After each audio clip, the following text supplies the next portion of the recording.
지금 다음 세대인 이 청년들이 뭐 어려워도 뭐 이만저만 어려운 게 아니라는 겁니다. 언젠가 제가 그 머리 기사 하나를 보고 너무 마음이 아파가지고 그 기사를 제가 이렇게 복사해서 보관해 둔 적이 있는데요. 머리 기사가 이렇습니다. 학업, 취업 스트레스, 20대 정신질환 증가율 가장 높다. 제가 충격을 받은 게 이 주요 정신질환, 그러니까 공황장애, 불안장애, 우울증, 조울증, 이런 주요 정신질환 모두가 다 우리나라 20대 환자 증가율이 20대가 가장 높다는 거예요. 이 말이나 되는 소리입니까? 청년 시절에는 꿈에 부풀고 막 꿈을 향해 달려가고 그 우울할 정신이 어디 있습니까? 그런데 놀랍게도 저 기사를 보면서도 믿어지지가 않는 게 이런 그 주요 정신질환 환자 증가율이 가장 높은 세대가 20대라고 하는 이게 지금 우리나라입니다. 이게 우리 사회거든요. 왜 우리가 1년에 한 번, 그것도 새생명축제가 끝나자마자 청년주일로 그렇게 매년 지킵니까? 왜 이날만이라도 우리 청년들 왜 좀 기도하자고 그렇게 호소를 합니까? 너무나 지금 어려움을 겪고 있는 청년들인데, 게다가 더 심각한 건 영적으로 우리 같은 기성세대가 너무나 그 본이 되는 삶을 살지 못해가지고 지금 회사에 가면은, 캠퍼스에 가면은 교회 다니는 게 창피한 이런 상황이 돼버렸다는 거 아닙니까? 지난주에도 제가 말씀을 드렸지만 저의 20대도 뭐 되게 힘든 그런 시간을 보냈다고 말씀을 드리지 않았습니까? 이민 가가지고 그 미국 생활에 적응을 못해서 정말 극심한 고통에 빠져 초반부에 주로 많이 힘들었었는데요. 그때 저를 살려준 게 교회라고 그랬지 않습니까? 저는 지금도요, 그 시카고에 많지도 않아요. 한 300여 명 모이는 그 조그마한 교회에서 그때 만났던 저 등을 두드려 주셨던 집사님, 저 등을 두드려 주셨던 장로님, 그런 어른들 때문에 제가 신앙생활을 유지할 수 있게 되고 오늘도 제가 사랑굿이라며 사는 하나님을 만나는 통로가 교회 였단 말입니다. 저는 늘 마음에 꿈을 꾸어요. 그분들을 한번 다 모시고 잔치를 열어드리고 싶어요. 너무 감사해서 큰 절을 하고 싶은 마음이에요. 그러나 뭐 이게 뭐 되겠습니까? 그래서 우리가 빚을 갚자는 겁니다. 우리가 그 은혜를 교회에서 입었다면 우리 어른들이 좀 반듯하게 제대로 신앙생활하고 좀 거룩과 순결을 우리가 좀 모범으로 좀 보여주고, 그리고는 낙심해 있는 저들에게 우리도 다 살아냈다, 니들도 은혜 아래 하나님의 인도 아래 그렇게 살 수 있다, 이런 것들을 좀 보여주는 것이 교회가 되면 얼마나 좋을까. 오늘 저는 그 한 인물을 소개하고 싶은데요, 구약에 나오는 청년 에스겔입니다. 청년 에스겔. 구약의 에스겔 선지자 하면은 참 초지일관 반듯하게 하나님 뜻을 구현해둔 그런 인물로 유명한데, 오늘 소개하고 싶은 건 그런 그 사역을 힘차게 하는 그 에스겔이 아니라 청년 에스겔입니다. 왜냐하니까 본문에 보면은 이 청년 에스겔도요, 그 젊은 시절이 만만치 않게 힘든 거예요. 25이라는 그 꽃다운 나이에 적국 바벨론으로 포로로 끌려가서 비참한 생활을 하게 되는 그 사람이 청년 에스겔입니다. 에스겔 1장 1절입니다. 오늘 본문. 30째 해 넷째 달 초닷새에 내가 그발 강가 사로잡힌 자 중에 있을 때에, 이게 굉장히 비참한 상황 아닙니까? 25 꽃다운 나이에 포로로 끌려와가지고 지금 5년의 세월이 흘렀지만 달라진 게 하나도 없습니다. 그 노역에 그 얼마나 정신적으로, 육체적으로, 영적으로 마음의 부대낌과 힘든 시간을 보냈겠냐고요. 사실 이 1절 말씀은 그런 인간적인 각도로 보면 참 에스겔의 비참한 모습을 다 담고 있는 표현입니다. 그발 강가 사로잡힌 자 중에 있을 때에. 그런데 1절 말씀이 신비로운 게요, 또 저 각도로 보면은 놀라운 희망을 또 볼 수 있는 게 이게 또 1절입니다. 이 각도로 보면은 절망의 말씀인데 저 각도로 보면은 희망의 말씀입니다. 자, 제가 그 초점을 달리해서, 포인트를 달리해서 1절을 화면에 다시 띄워드리려고 했는데요. 자, 1절을 다시 한번 보세요. 초점을 바꾸어 수 있습니다. 30째 해 넷째 달 초닷새에 내가 그발 강가 사로잡힌 자 중에 있을 때에 하늘이 열리며 하나님의 모습이 내게 보이니. NIV 영어 성경으로 이 부분을 보니까요, I saw visions of God. 청년 예배이기 때문에 영어가 좀 나옵니다. 물론 그들이 내 영어를 알아듣는다는 보장은 없지만 하나님의 시각으로, 하나님의 시선으로 볼 수 있도록 1절에서 하나님이 에스겔을 배려하고 있는 겁니다. 무슨 의미를 가질까요? 그저 인간적인 눈으로만 바라보면 자기는 비참한 존재예요. 포로예요. 그리고 희망이 보이지 않습니다. 5년의 세월을 끌고 있는데 언제 이 포로 생활로부터 내가 자유할 수 있을지 모르는 상황인데요. 또 저 각도로 보면은 하나님의 시각, 하나님의 관점으로 네 겪고 있는 그 상황을 바라보면 완전히 다른 해석을 할 수 있다. 이걸 담고 있는 게 1절 말씀이거든요. 3절도 마찬가지입니다. 갈대아 땅 그발 강가에서 여호와의 말씀이 부시의 아들 제사장 나 에스겔에게 특별히 임하고 여호와의 권능이 내 위에 있으니라.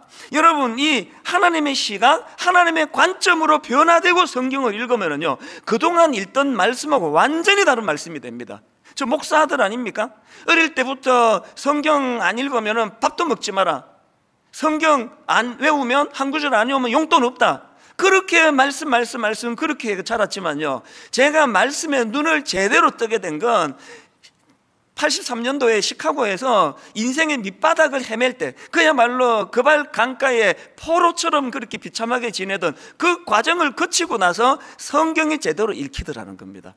오늘 여러분, 이 에스겔처럼 앞도 막히고 옆도 막히고 뒤도 막히고 너무 답답하고 너무 막막한 이런 상황에 놓여 있는 분 계세요? 여러분, 다른 각도로 보면은요, 지금이야말로 하나님의 시각, 하나님의 관점, 하나님의 비전으로 여러분의 삶을 조명해 볼 때에 이것이 새로운 영적인 희망이 되는 줄로 믿으시기를 바랍니다. 이런 맥락에서 저는 이제 오늘 이 청년 에스겔을 중심으로 해가지고 우리도 정말 에스겔처럼 이런 특별한 은혜를 누리기 위해서 우리가 해야 될 한 3가지 기도 제목이라 그럴까요? 한 3가지를 좀 나누고 싶은데요, 우리가 반드시 은혜 받기 위해서는, 고난의 이 세월을 허송하지 않기 위해서는 반드시 회복해야 될 3가지가 있는데요, 첫째가 뭐냐? 정체성을 확립하는 겁니다. 하나님의 사람으로서의 정체성 확립하기. 제가 주목하는 포인트가 하나 있는데요, 자, 3절을 다시 한번 보시겠습니까? 갈대아 땅 그발 강가에서 여호와의 말씀이 자기에게 임했는데, 자기를 어떻게 소개하느냐? 부시의 아들 제사장 나 에스겔에게 특별히 임하고, 지금 자기를 부시의 아들 제사장 나 에스겔 이렇게 소개하는데요, 구약에서 제사장은 출생으로 결정이 됩니다. 에스겔은 사독 지파 계열의 제사장으로 태어났습니다. 이것이 그의 정체성이에요. 태어날 때부터 그의 정체성입니다. 지금 비록 25 꽃다운 나이에 남의 나라에 포로로 끌려와 있지만, 그래서 지금 자기 조국 땅에서 제사장으로서의 역할을 하나도 할 수 없지만, 그러나 지금 이 청년 에스겔은 제사장으로서의 자기 정체성을 놓치지 않고 있다는 거예요. 이게 그가 불행해지지 않은 결정적인 비결이에요. 제가 이 설교를 준비하는데요, 전율이 느껴지는 신문 기사 하나를 봤습니다. 기사 제목이 이렇습니다. 얼굴 녹은 소녀의 메이크업 비극에도 활짝 웃었다. 이게 무슨 내용인가 들어가 보니까요, 이게 영국의 그 브래드포드라는 곳에 사는 16살짜리 여학생 이야기예요. 이 학생이 불행하게도 4년 전에 온 얼굴과 몸에 3도 전신 화상을 입습니다. 그리고는 그 이후로 어마어마하게 이제 수술을 거듭하고요, 손가락이 10개 중에서 7개를 잃어버립니다. 그나마 2개는 움직이지를 못하고 움직일 수 있는 게 10손가락 중에 하나예요. 그런데 이 영국 소녀가 왜 지금 세계적으로 화제를 일으키고 있는가 하니까요, 그렇게 화상으로 얼굴을 잃어버린 이 어린 소녀가 화장을, 너무나 아름답게 하는 화장을 자기가 찍어서 공개를 했는데 지금까지 조회수가 1,500만 건이 넘어요. 사진을 제가 좀 화면으로 부탁을 드렸는데요, 화상으로 얼굴을 저렇게 그냥 다쳐버렸습니다. 그 앞에 그 사진을 한번 보여주시겠습니까? 저렇게 예쁘고 아름다웠던 얼굴이 또 그 다음 사진도요, 화상으로 저렇게 그냥 일그러져 버렸는데 이제 화장을 하는 장면이, 저기 동영상이에요. 그 다음 사진 한번 보여주시겠습니까? 동영상으로 화장하는 그냥 여느 보통 사춘기 16살, 우리나라 나이로 하면 17이나 18살쯤 됐겠죠. 만으로 16세니까 너무나 아름답게 화장을 하는 그 모습을 너무 자연스럽게 공개를 하니까 지금 1,500만 명이 넘는 사람들이 저 영상을 보면서 감동을 받는 거거든요. 그 여학생이 이런 말을 했습니다. 화상이 나를 더 나은 사람으로 만들었다. 내면적으로 나는 완전히 괜찮다. 예전보다 훨씬 더 자신감과 자기 사랑, 용기를 갖게 되었다. 당당하게 자기 얼굴을 공개하는 그 기사를 제가 보면서 오늘 본문에 청년 에스겔이 떠오른 겁니다. 왜 떠올랐을까요? 공통점이 있기 때문이에요. 어떤 공통점입니까? 지금 화상으로 얼굴과 외모의 아름다움은 잃어버리는지 모르지만 그럼에도 불구하고 자기 정체성, 나는 한 인간으로서의 존엄함과 나는 한 인간으로서 내 정체성을 난 잃지 않았다. 화상을 입었다고 내 존재가 뭐 어떻게 되는 거냐? 당당하게 얼굴을 공개하는 게 이 어린 청소년 여학생이 갖고 있는 자기 정체성이거든요. 똑같이 에스겔이 지금 비참하게 적국인 바벨론의 포로로 끌려와 있지만 여전히 자기는 하나님이 택하신 부시의 아들 제사장이라는 거예요. 비록 그 역할을 수행할 수 없다 할지라도 나는 여전히 하나님이 선택하신 하나님의 사람이라는 겁니다. 적들이 자기 몸을 이 악한 바벨론으로 끌고 갈 수는 있어도 내 정체성은 빼앗을 수 없다는 거예요. 이게 이 소녀를 지키게 만드는 정체성, 이게 이 청년 에스겔을 보호하는 정체성으로 공통점이 있으니까 그 기사를 보는데 청년 에스겔이 떠오르는 거 아닙니까? 오늘 예수 믿는다고 하면서도 우리 다음 세대 청년들에게, 청소년들에게 이걸 제대로 가르치지 않아가지고 걸핏하면 좌절하고, 걸핏하면 낙심하고, 걸핏하면 교회 다니는 게 창피하다 그러고, 그 이상한 짓을 하는 그 인간들이 그게 부끄러운 거지 어떻게 교회가 부끄러울 수 있느냐고요. 목사가 돼가지고 그 이상한 짓을 하는 그 사람이 부끄러운 거지 어떻게 목사직이 부끄러울 수가 있겠냐고요. 여러분, 우리는 크리스천이라는 정체성은 잊어서는 안 돼요. 이거 잃으면 다 잃어버립니다. 청년들에게 매 청년 예배 때마다 내가 미안함을 제가 사과를 하고는 하는데요, 오늘 기성세대 크리스천들이 왜 이 모양이 됐습니까? 정체성은 잃어서 그래요. 장로가 됐다. 일 많이 하는 게 장로입니까? 이번에 우리 임직식을 하는 동안에 7 장로님을 부부로 제가 한 분 한 분 다 만났습니다. 일 많이 하지 마시라. 일 많이 제가 부탁하지 않을 거라고. 장로로서의 정체성을 지켜달라고. 아, 분당교회 장로 자격 있지. 이거를 만들어내는 게 장로가 할 일이지 밤새워 일하는 게 장로가 아니지 않습니까? 목사로서의 이 정체성을 갖고 있으면 그렇게 부끄러운 짓 함부로 못합니다. 이 정체성이에요. 그런가 하면은 두 번째로 우리가 하나님의 은혜를 누리기 위해서 뭘 회복해야 되느냐, 에스겔처럼 하나님과의 그 실제적이고도 인격적인 교제가 필요하다는 거예요. 하나님의 인도하심을 경험해야 돼요. 오늘 보면 1절을 다시 한번 보십시오. 30째 해 넷째 달 초닷새에 내가 그발 강가 사로잡힌 자 중에 있을 때에 하늘이 열리며 하나님의 모습이 내게 보이니, 또 3절에서도 갈대아 땅 그발 강가에서 여호와의 말씀이 부시의 아들 제사장 나 에스겔에게 특별히 임하고 여호와의 권능이 내 위에 있느니라. 원어로 보면 이 여호와의 권능이 여호와의 손이에요. 실질적으로 이게 막연하고 추상적인 게 아닙니다. 그리고 제가 이 3절 말씀에서 굉장히 중요하다 생각, 주목하는 포인트가 하나 있는데, 불행하게도 우리말 성경 개역 한글에서 빼버렸어요. 번역 가운데 빠져버렸습니다. 그게 뭐냐 하니까요, 거기라는 표현입니다. 거기. 영어 성경으로 보면 there. 우리말 성경에서 이 표현을 담아놓은 걸 보고 참 반가웠는데, 자 3절을 세 번역을 한번 보십시오. 주님께서 바벨로니아 땅의 그발 강가에서 부시의 아들인 나 에스겔 제사장에게 특별히 말씀하셨으며, 거기에서 지금 그 개역 개정 성경에서 빠뜨린 게 이거예요. 거기에서 주님의 권능이 나를 사로잡았다. 여러분, 여기 나오는 이 거기라는 이 표현이 왜 이렇게 중요한가 하면은요, 그 이학재 교수님이 쓴 책의 신학적인 의미를 지금 강조를 하는 대목이 한번 들어보십시오. 하나님은, 이 다운표 해가지고요, 하나님은 거기, 다시 말해 포로의 현장, 죄악의 현장에 함께 계셨다. 다시 말해 하나님은 고난의 현장 거기에 계시며 영원한 나라에까지 거기 계시는 분이다. 이걸 여호와 샴마라 그럽니다. 영어로 보면은 The Lord is there이에요. 거기 여호와께서 거기 계시다. 이게 왜 중요한 의미를 가지고 있습니까? 비록 택함받은 이스라엘 백성들이 범죄해서 바벨론에 끌려가 있는 이방 땅에 비참하게 끌려가 있는 상황이지만 그것이 하나님과의 단절을 말하는 게 아니라는 거예요. 그 비참한 악한 이방 땅에 내던져졌지만 거기에서도 일하시는 하나님, 거기에요.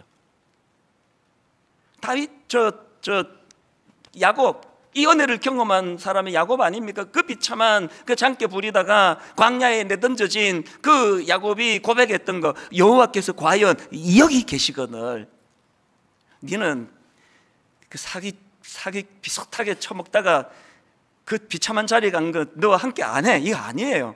이 청년들이요, 이 유혹이 홍수, 폭포수처럼 쏟아지는 이 시대에, 저는 제가 인터넷이 만들어지기 전에, 스마트폰이 만들어지기 전에 제가 젊은 시절을 보냈다는 게 살았다. 어쩔 뻔했습니까? 막 눈만 뜨면은 이 유혹의 음란에 홍수를 살아가다 보니까요, 청년들이 버틸 재간이 없습니다. 막 예수 잘 믿는 청년들도 막 그냥 깜빡하면은 그냥 실족하고 유혹에 빠지고 그런 시대 아닙니까? 사단이 노리는 건요, 예수 믿는 청년 한 번 실족하게 만드는 게 아니라 그 일을 계기로 봤지? 너 자격을 잃은 거 알지? 하나님은 이제 너 같은 그 안에 함께 하지 않아. 하나님과의 이간질이 그렇게 시작돼요. 그래서 제가 청년 예배 때 맨날 강조합니다. 얼굴에 철판 까는 게 믿음이라고. 왜? 하나님은 거기도 계시니까. 너무 부끄럽고 너무 수치스러운 자리에 빠져있던 거기서도 거기 계시는 하나님께서 손을 붙잡고 다시 원래의 자리로 옮겨주시기 때문에, 여기 우리 기성세대들, 나는 한 번도 그런 유혹에 빠진 적이 없이 나는 딱 제 길로만 걸어갔다. 둘 중에 하나예요. 기억상실증 환자거나 지독한 위선자거나. 전들 그렇지 않습니까? 거기 계시는 하나님이에요. 사실 이게 설교를 하고 예배 다 끝났는데 너무 아쉽다. 왜 그 표현을 내가 안 했지? 그럼 이게 이 물이 엎질러졌으니까 얼마나 막 답답하고 속상하는지 모르는데요, 지난주 월요일이 그랬습니다. 그날도 아침에 제가 이제 한참을 이제 걷다가 무슨 생각이 들었냐니까, 제가 지난주 이 찬양을 불러드렸잖아요. 나는 길 잃은 나그네였네, 죄 중에 헤매이는데 사랑의 왕 내 목자 예수 나를 집으로 인도하네. 이 찬양을 불러드렸잖아요. 여러분 보니까 그거 불렀나? 제가 월요일날 막 너무너무 안타깝고 막 원통했던 게요, 이게 이렇게 끝나면 안 되고 그 다음을 불러야 되는데, 제가 그 영상으로 보니까 그 뒤를 빼먹었더라고요. 진실로 선함과 그 인자하심이 날마다 함께 하시리라. 이거를 내가 빠뜨려 가지고 계속 마음이 찜찜하고, 이게 진짜 중요한 포인트인데 이거 왜 빠뜨렸을까? 막 계속 마음이 너무 답답한 거예요. 그런데 그렇게 답답해할 때 거기 계시는 하나님께서 놀라운 깨달음을 주셨어. 그거 다음 주 청년 예배 때 쓰라고 내가 아껴둔 거지. 진짜예요. 갑자기 답답하던 내 마음에 평안이 물밀듯 밀려오면서 진짜 이게 적절하다, 너무너무 적절하다. 그래서 우리 오늘 청년 예배 때 제가 제대로 불러드릴게요. 나는 길 잃은 나그네였네, 죄 중에 헤매이는데 사랑의 왕 내 목자 예수 나를 집으로 인도하네. 같이 부르실까요? 진실로 선함과 그 인자하심이 날마다 함께 하시리라. 진실로 선함과 그 인자하심이 날마다 함께 하시리라. 이제 그 다음이요, 영원토록 이렇게 확 올라가기 때문에 이거 도저히 못 부릅니다. 여호와 샴마. 여러분 월요일 그 사건도 마찬가지잖아요. 하나님이 교회 안에서만 저를 지도하시는 분이 아니라 길을 걷고 있는데 이게 설교 시간에 너무 안타까워가지고 아니 왜 그걸 내가 빼버렸을까? 다시 해석하게 해주시고 기쁨으로 바꾸어 주시고 거기 계시기 때문이에요. 교회 안에만 계시는 거 아닙니다. 이스라엘 땅 안에서만 갇혀 계시는 분 아니에요. 우리 청년들의 삶의 현장에서 억장이 무너지고 오죽하면은 그 중요한 정신질환 20대가 지금 급증하고 있다는 이런 현실 속에서도 여러분 그것만 바라보지 아니하고 하나님의 시각으로 하나님의 관점으로 해석할 때에 거기 계시는 하나님을 실제적으로 경험하게 될 줄로 믿습니다. 그런가 하면 마지막 세 번째, 이게 제일 중요한 건데요, 버텨내기예요. 여러분 에스겔이 어떻게 그 놀라운 그 은혜를 누리게 됐냐고요? 5년이라는 포로 생활 가운데 너무너무 억장이 무너지고 얼마나 아픔이 찾아오고 상처가 일어나고 수치심이 일어나고 하나님에 대한 의심이 회의가 찾아오고 그 모든 것들이 그를 괴롭히던 그 상황에서도 에스겔은 버텨냈기 때문에 오늘 본문의 영광을 누리게 된 거거든요. 여러분 마태복음 20장에 보면은 포도원 그 품꾼의 비유가 나오지 않습니까? 예수님께서 이제 그 포도원 주인이 아침 9시에도 일꾼을 부르고 또 낮 12시에도 부르고 오후 3시에도 부르고 맨 마지막에 오후 5시, 이제 거의 이게 파장인데 문 닫을 때가 돼가는데 5시에도 부르는데요, 주인이 이상한 결정을 해요. 아침 9시부터 막 하루 종일 땀 흘리고 일한 사람한테도 한 데나리온, 12시도, 마지막에 5시에 온 사람은요 와가지고 뭐 일하는 거 좀 배우고 나면 끝이에요. 거의 뭐 공헌을 못했을 거예요. 똑같이 한 데나리온이에요. 당연히 불평이 나오죠. 뭐 이런 법칙이 다 있느냐고. 그러나 여러분 하나님이요 아침 9시에 일한 사람한테 그 책임질 게 없습니다. 왜냐? 마태복음 20장 2절에 나오는 한번 보십시오. 그가 하루 한 데나리온씩 품꾼들과 약속하여 포도원에 들여보내고 하나님의 약속을 어긴 적 없습니다. 그럼 왜 이 이상한 비유를 예수님이 드실까요? 이게 하나님 나라의 계산법이라는 거예요. 물론 그 은혜, 자격 없는 자에게 주시는 은혜를 설명하는 이 본문에 이걸 바탕에다 두고요, 여러분 중요한 관점 하나를 들어보세요. 하나님 나라의 계산법이 뭐냐? 아침 9시에 자기를 좀 써달라고 갔더니 이 붓이라도 안 쓰네요. 이게 뭐 약해 보여가지고 그래서 힘도 세고 일 잘할 사람 뽑아가고 또 12시에도 마찬가지고 오후 3시에도 마찬가지고 오후 5시에 그 사람들에 대하여 왜 똑같이 하나님이 그 주인이 똑같은 한 데나리온 임금을 줬느냐? 여러분 하나님 나라의 계산법은요 그저 열심히 하고 소출 내고 이것만을 일로 계산하지 않습니다. 하나님은요 아무도 자기를 써주지 않는 그 절망적인 상황에도 결단코 포기하지 않고 그 자리를 지키고 있는 이것까지를 하나님은 다 쳐주시는 게 하나님 나라 계산이에요. 7년간 시카고에서 20대 초반에 하나님 없는 내 인생은요 그 7년을 인생에서 빼버리고 싶어요. 너무 기억하기 싫은, 너무너무 수치스러운, 너무 부끄러운 기억이 많아서.